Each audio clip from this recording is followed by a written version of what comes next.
Nyagasani uratuyobore inzira zigeza ku bugingo, kandi uzatwinjize mu ngoro yawe. Nyagasani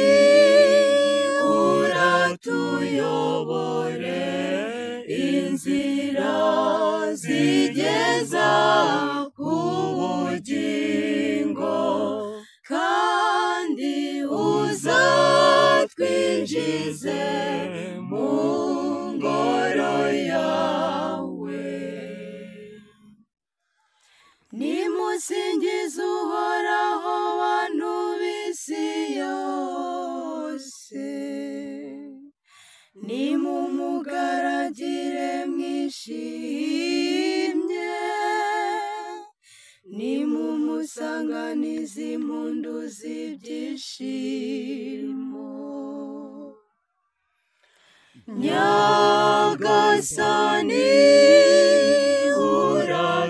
uratuyobore inzira zigeza ku bugingo, kandi uzatwinjize mu ngoro yawe.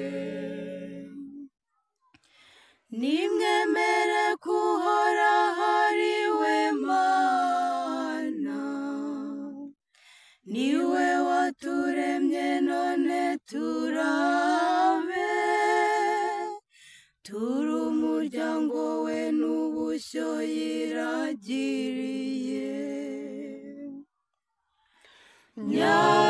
Nyagasani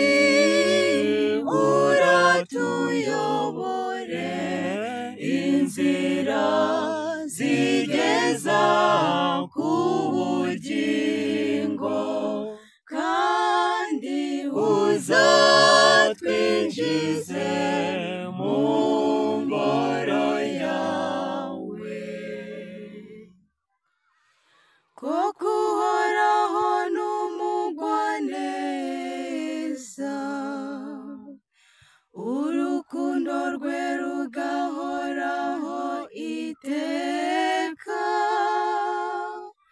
ubudahemuka bwe bugahoraho uko ibihe bigenda bisimburana.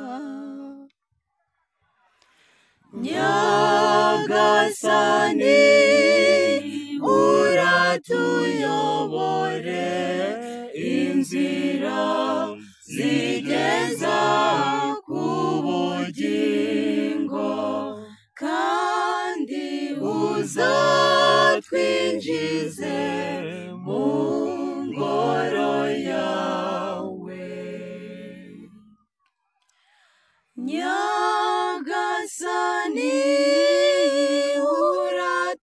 uratuyobore inzira zigeza ku bugingo, kandi uzatwinjize mu ngoro yawe. Nyagasani uratuyobore inzira zigeza ku bugingo, kandi uzatwinjize